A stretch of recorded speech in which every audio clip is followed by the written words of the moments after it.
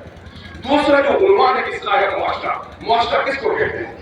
ایک چیز ہے بھیڑ، ایک چیز ہے جماعت۔ دیکھو 50 تختے ایک جگہ بندھے ہوئے ہیں، اور ایک جگہ بندھے ہوئے تختے میں 2 آدمی ندی پار ہو سکے گا؟ بولو عقل کیا کہتی ہے؟ تختے کی گٹھی بندھی ہوئی ہو تو کیا اس کو ندی پار ہو سکے گا کوئی؟ نہیں۔ اگر اسی کی کشتی بنا لی جائے تو 50 آدمی پار اتر جائے گا۔ اینٹ کہیں جمع رکھے ہو 10,000 اینٹ گھر بنانے کے لیے، چلچلاتی دھوپ ہے، جیٹ کے مہینے کی سائے میں بیٹھے ہو، اور ادھر سے آندھی تیز ہوا آئی تو بیٹھ کے رہو کہ بھاگو گے؟ کیا کرو گے؟ بیٹھ کے رہو گے؟ بھاگو گے؟ آدمی کیا کرے گا؟ بیٹھ کے رہو کہ بھاگے گا؟ بھاگے گا کہ کہیں آندھی سے یہ اینٹ کی ڈھیر گر نہ جائے، میں دب نہ جاؤں۔ یہاں 10,000 اینٹ تھی، آپ بھاگ گئے، اور 2,000 اینٹ کی دیوار کھڑی ہے کہ عیدگاہ کی دور کے بیٹھ جائیے گا، وہاں بیٹھ جائیے گا تو آندھی گزر جائے گی، ہوا سے محفوظ رہ جائیے گا۔ یہ کیا تھی؟ 10,000 اینٹ کی یہ کیا تھی؟ بھیڑ تھی۔ 2,000 اینٹ کی جماعت تھی۔ 50 تختہ بندھا ہوا تھا، بھیڑ تھی، اور کشتی بن گئی تو وہ جماعت تھی۔ تو اسلام میں کہا گیا ہے فرد، جس طرح ایک ایک اینٹ بن کر دیوار بنتی ہے، ایک ایک فرد رہ کر سماج بنتا ہے، معاشرہ بنتا ہے۔ اور جب وہ معاشرہ بن جائے تو معاشرے کے تقاضے ہوں گے کہ اللہ کے رسول نے سکھایا جب تم 2 نکلو 3 نکلو سفر میں تو ان کو امیر بنا دو۔ جب 2 آدمی نماز پڑھتے ہیں تو بازو سے بازو ملا کر تیسرا آئے تو امیر صاحب کو آگے کر دیتے ہیں۔ نماز جماعت کے ساتھ، روزہ جماعت کے ساتھ، حج جماعت کے ساتھ، زکوٰۃ بھی جماعت کے ساتھ بیت المال کے ذریعے آپ کو ادا کرنا ہے۔ نماز میں جماعت آپ کو سکھاتا ہے کہ نماز سے باہر بھی نکلو گے تو اپنے گاؤں میں تم جماعت کا اہتمام کرو گے۔ حضرت سیدنا امام حسین رضی اللہ تعالیٰ عنہ نے نماز کی جماعت کے توڑنے کی اسے گردن نہیں کٹوائی۔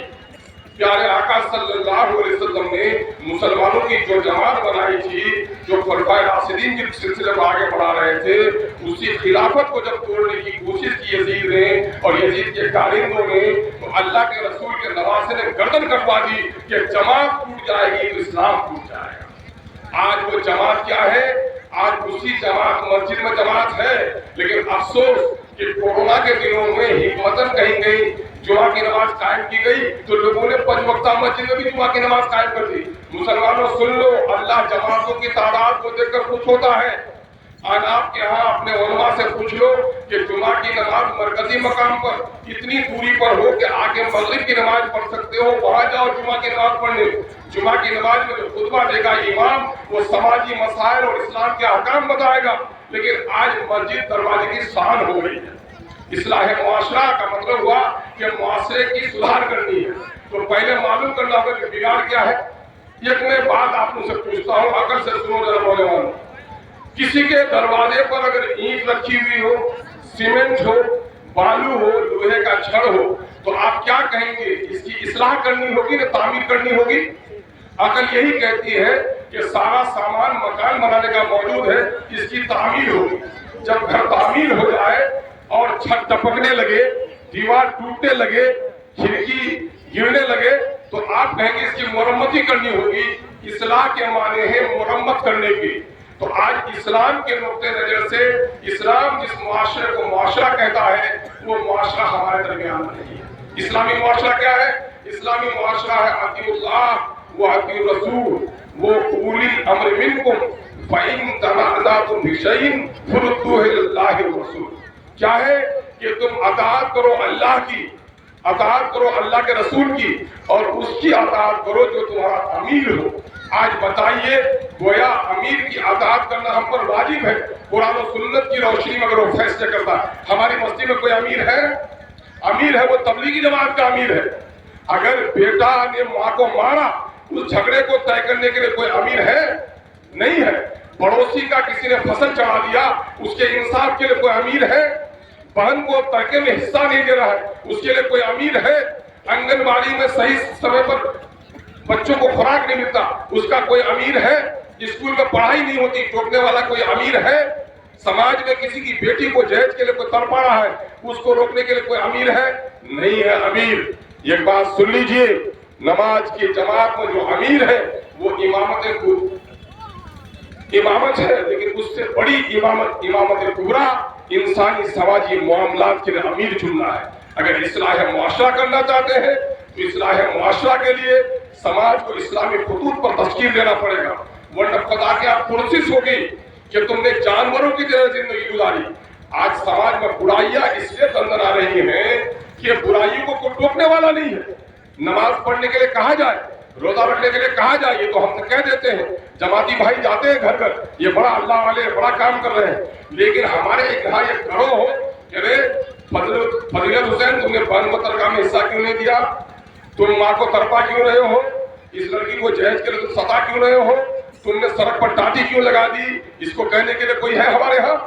تو بگاڑ جہاں ہے تو بگاڑ کے لیے جو حکیم ہے وہ ہے ہی نہیں۔ نیکی کے حکیم تو ہمارے یہاں ہے، لیکن بگاڑ کو اصلاح معاشرہ کیسے ہوگا؟ اصلاح معاشرہ خلفائے راشدین جب خطبہ دیتے تھے تو تلوار بھی ہوتی تھی وہاں۔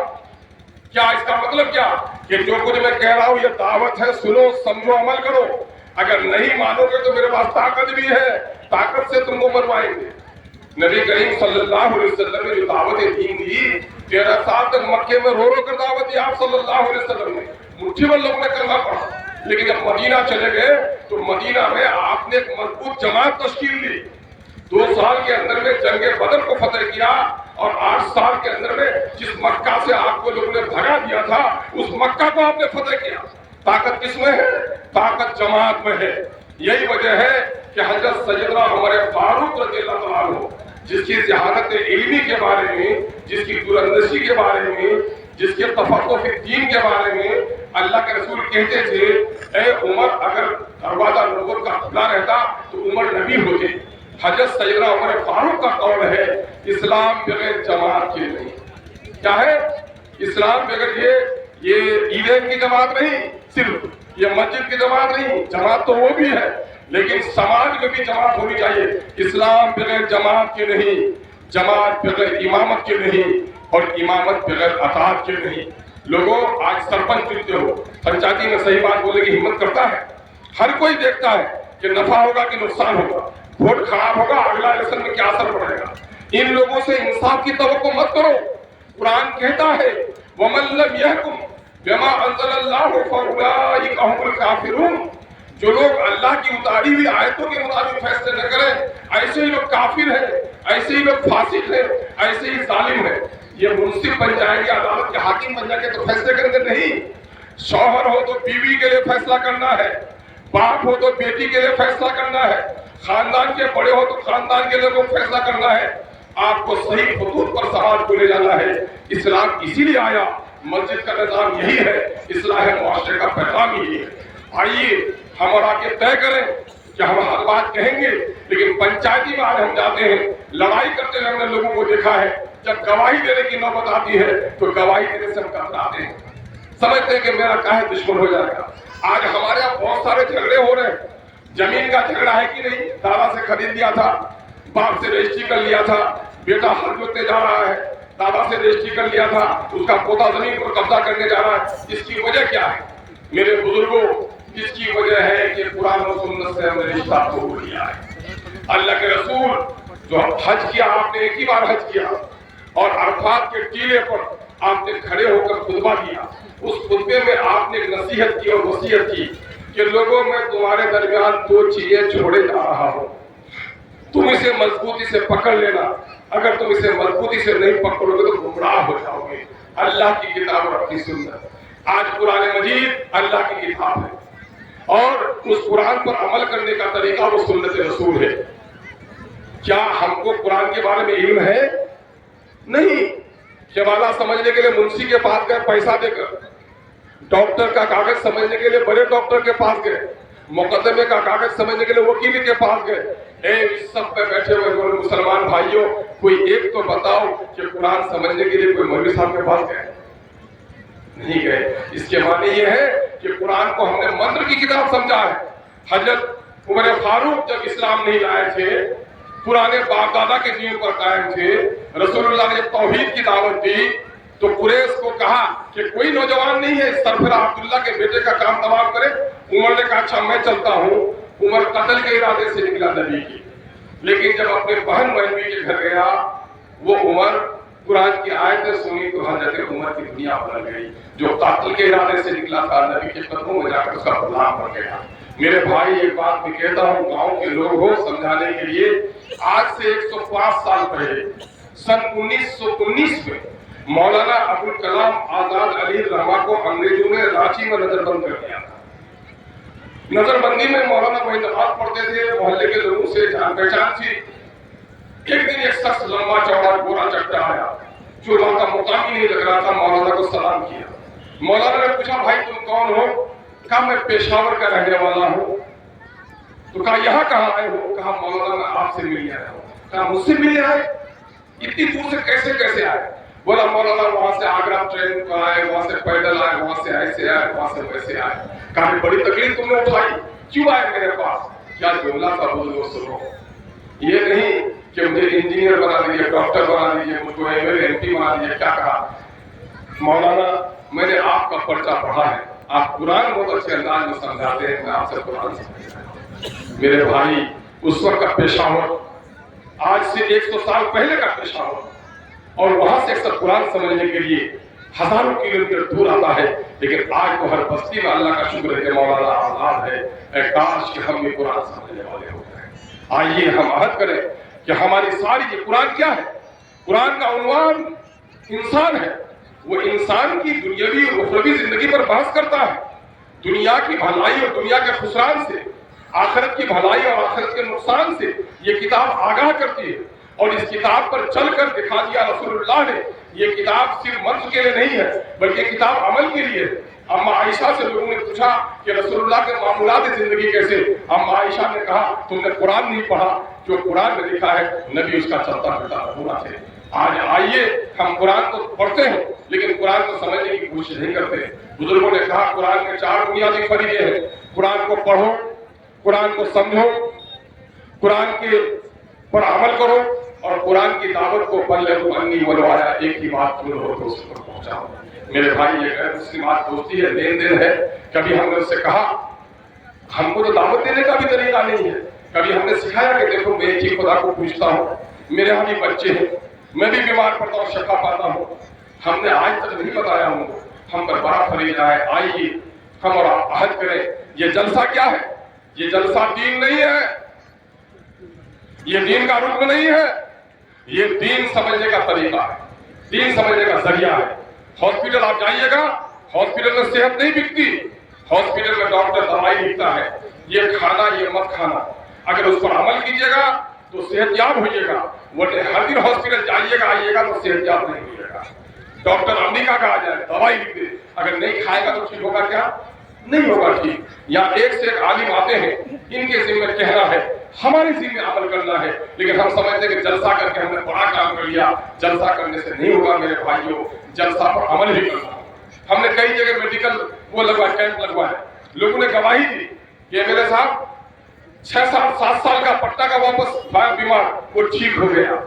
تو آج تو ایک کیمپ لگا ہے، کل بھی لگا، آج بھی، کل بھی دوا بٹی، آج بھی دوا بٹی. وہ تو جسم کی دوا تھی، یہ روح کی دوا ہے. وہ دنیا کے لیے زندگی تھی، یہ آخرت کی زندگی ہے. یہ جلسہ اس کو کامیاب ہوگا جب میرے ساتھ میرا بچہ بھی مسجد میں آ جائے گا. یہ جلسہ کامیاب ہوگا جب میرے سر پر رومال نہیں بھی ہو تو نماز ہو جائے گی لیکن بیٹی کے سر پر دوپٹہ ہوگا. یہ جلسہ کامیاب ہو جائے گا جب کل آ کے طے کریں گے کہ بستی میں بندھن لون نہیں چلے گا. بندھن لون چل رہا ہے کہ نہیں چل رہا ہے؟ یہاں پر چل رہا ہے نا. سود کے 70 درجات. ادنا درجہ یہ ہے کہ اپنی ماں کے ساتھ آپ کی بدکاری کرے. سودی کاروباریوں کے ساتھ قرآن نے جنگ کرنے کا حکم دیا. مسلمانوں کس جگہ چلے گئے ہو؟ آج سے 50 سال پہلے لوگ بھوکے رہتے تھے، تھالی بیچ کر آٹا خریدتے تھے، گھر کا چوکٹ اور گھر کا چوکی بیچ کر روٹی خریدا ہے. لیکن اللہ کا شکر ہے آج اتنے غریب نہیں ہو.